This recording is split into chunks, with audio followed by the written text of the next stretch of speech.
Welcome to Rock Kaput, two German guys talking rock and metal. Today's topic is our top 15 songs by the famous Seattle band, grunge band Soundgarden. And now we rank our top 15. My first five are, my number 15 is Ty Cobb from Down on the Upside. It's a fast punk rocker. Very great, very fast driven. But what's unique about this song is they're using a mandolin on it, a very fast mandolin, and it's really great. Yeah, great idea, and it totally works. My number 14 is the opener of their comeback album King Animal, and it's called Been Away Too Long. They have been away too long, and they're coming back with a kick-ass album, and it's great. I love it. My number 13 is kind of a slower, moodier, more atmospheric song. It's the last song from Down on the Upside called Boot Camp. Yeah, and it shows Chris Cornell more in his ballad mood. And yeah, it feels a little bit like what would later come on his solo records. I love it. It's great. My number 12 is a very unusual song for Soundgarden from their debut. It's called Mood for Trouble. It starts with, it has kind of almost a flamenco guitar in it.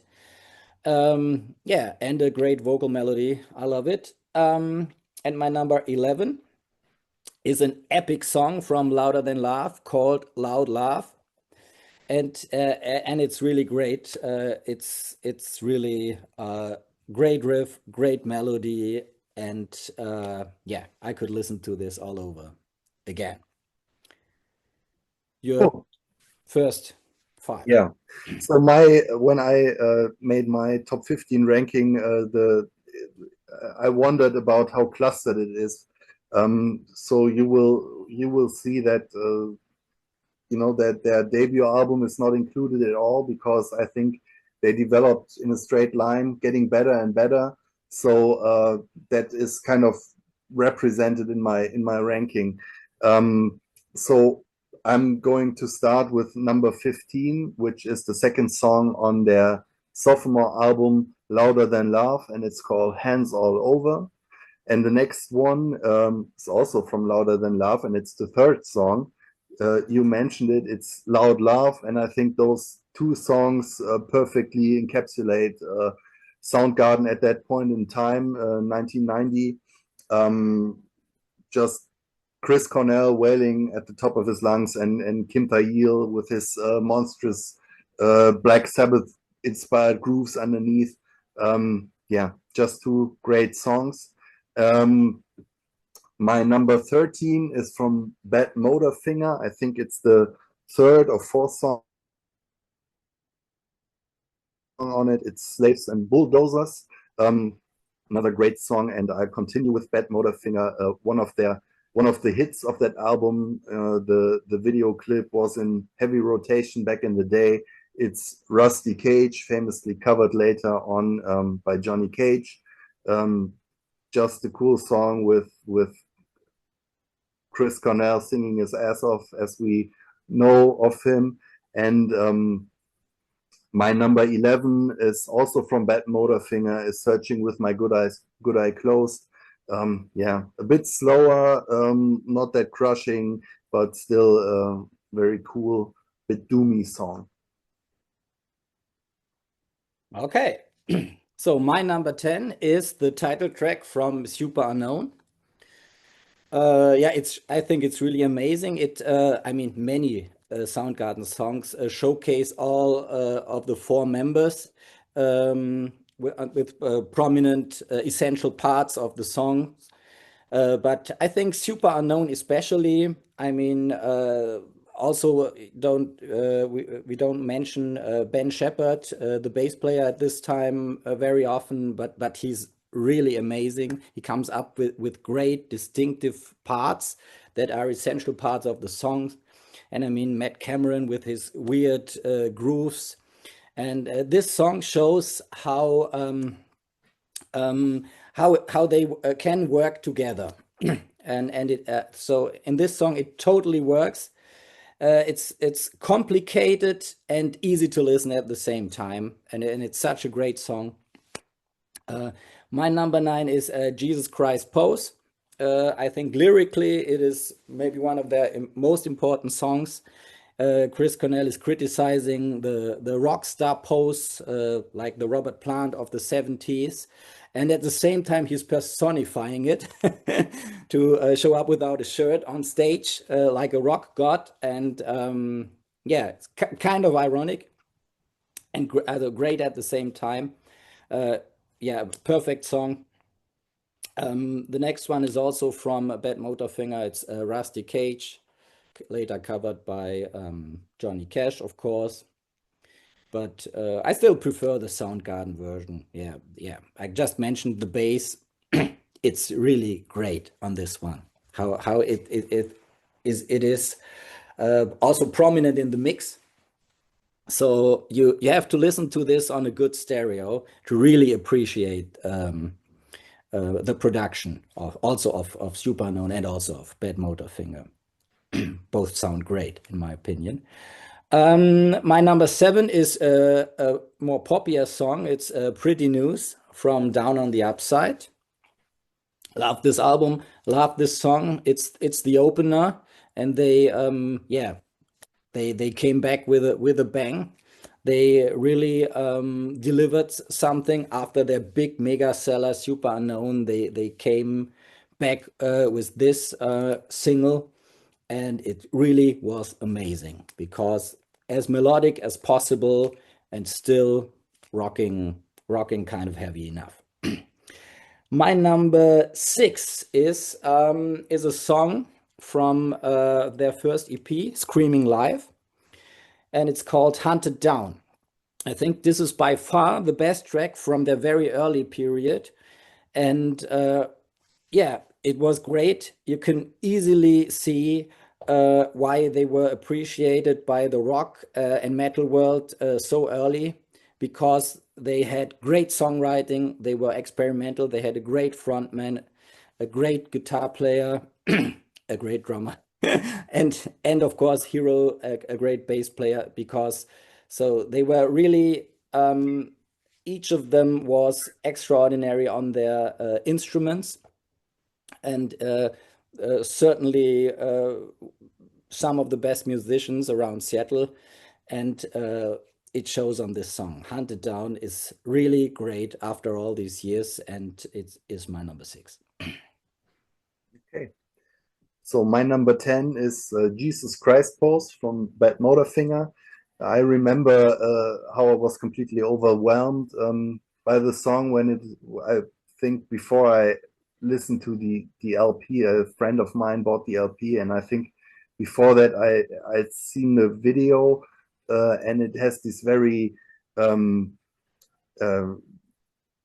strobe cutting, you know, flashy single frames just going in and out, and on top of it there's this very noisy over the top guitar playing and rhythmic percussion and stuff, and of course Chris Cornell screaming over it. I know I was completely overwhelmed by the song, and yeah, just thought it was completely irritating and heavy as fuck. Today it seems way more structured to me than it was back then, but it's still a great, amazing song. One of the most iconic songs, I think, of Soundgarden. Yes. My number 10 is the only song from their second to last album, Down on the Upside, and it's Blow Up the Outside World. Pretty News was a candidate as well, but yeah, I burned out on that one a bit, and I think Blow Up the Outside World is a bit more. It doesn't work that fast, but it stays with you a bit longer. Number 9 is from Superunknown, and it's Spoon Man. Sorry, I think it's I mixed up the numbers, right? It's number 8. It's Spoon Man. Mm-hmm. Very cool song. very very rhythmic, and it has these spoon percussions, because I think they are singing about a guy, a vagrant or something in Seattle, who was standing on the streets playing with his spoons. Yeah, just a really cool groovy song. Unusual, but yeah, total earworm quality at the same time. Number 8 is number 7 goes back to Bad Motorfinger. It's Room 1,000 Years Wide, with Chris Cornell singing in his lower register. Very cool song. And my number 6 is, yeah, probably the biggest hit of that album. It's Outshined. Yeah, so I still love it to this day. One of, just like Jesus Christ Pose, totally iconic. Yeah, one of their very best songs. Okay. So my number 5 is, you mentioned it before, Blow Up the Outside World. Outstanding track from Down at the Upside. I think it has some Beatlesque melodies, very melodic, great chorus, quite poppy, commercial, but in a good way. I love it. It really shows another facet of this band that they didn't show before. My number 4 is the opening track of Super Unknown, Let Me Drown. I've always loved this track. I love the rhythm of the intro, and Matt Cameron's drumming throughout the track. It's really a tour de force. It's great. My number 3 is, yeah, maybe it is played to death for some. I still like it. It's Black Hole Sun. The melody is so timeless still, and not run of the mill at all. I think it's a very sophisticated melody compared to other Seattle bands. And yeah, and it stands the test of time, in my opinion, to this day. It's really great. And the super energetic, weird solo of Kim Thayil later. So it's a kind of a ballad, but with very Soundgarden parts in it. So yeah, it's a great song. I love it still. My number 2 is Outshined. You mentioned it before. I think it was the first Soundgarden song I heard. And yeah, love the Black Sabbath groove and the lyrics. Yeah, looking California, feeling Minnesota. Yeah, iconic line. Yeah, I love it. And my number 1 is The Day I Tried to Live. I from Super Unknown. It's a very yeah, it's kind of a weird chromatic riff that totally fits into this kind of poppy and not poppy composition. So I would call it a kind of a poppy song with some yeah, with some weird noisy twists in it that totally fit, and I really love it. Yeah, I really love it. They really it's one of their masterpiece songs. Back to you. Yeah, so my top 5, I won't give away the surprise, but you will notice pretty quick.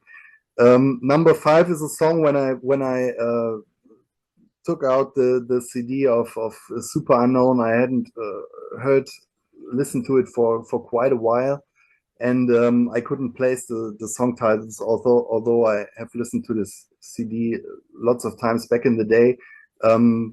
But yeah, this song I couldn't place at first.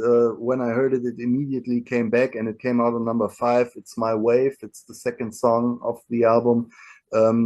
Just a very cool song. Yeah, not much to say about it. My number 4 is your number 1, The Day I Try to Live. one of the best songs of that album, of course. And yeah, I wouldn't have it on number 4 if it wasn't one of their best as a whole. Number 3, I totally agree with you, Black Hole Sun. Love this song till this day. Listened to it so many times. It was played in the clubs every time. It was played on MTV. I listened to it. Everybody knew it. Even people who weren't that into Soundgarden or grunge knew it. And I think that the song still holds up. And with what happened to Chris Cornell, there's a certain heft to it nowadays, because the whole song seems more tragic when you listen to it today. Just 1 second, I have to unlock my phone. So my number 2 is another song that surprised me, because I hadn't memorized it going into our ranking. It's Limo Wreck, of Super Unknown. Another very cool song, bit more quiet in the verses, and then the chorus is totally epic, and Chris Cornell is doing his thing again. Very cool song, I think. And my number 1 is one of the other big hits of that album. It's Fell on Black Days. Yeah, total masterpiece, beautiful song. Yeah, not much to say about it. Yeah, it's my number 1. Great song. Great song, very good. I'm glad you mentioned Fell on Black Days and Spoon Man, because they didn't make my list, and glad they got a mention from you. Yeah. So this was our list of our top 15 favorite Soundgarden songs. Tell us if you agree or if you disagree, and give us your top 15. We're really curious what you might add, and what you maybe dislike that we love. And give us a thumbs up if you like the video, and subscribe if you want. And we'll see you very soon. Bye bye. Bye.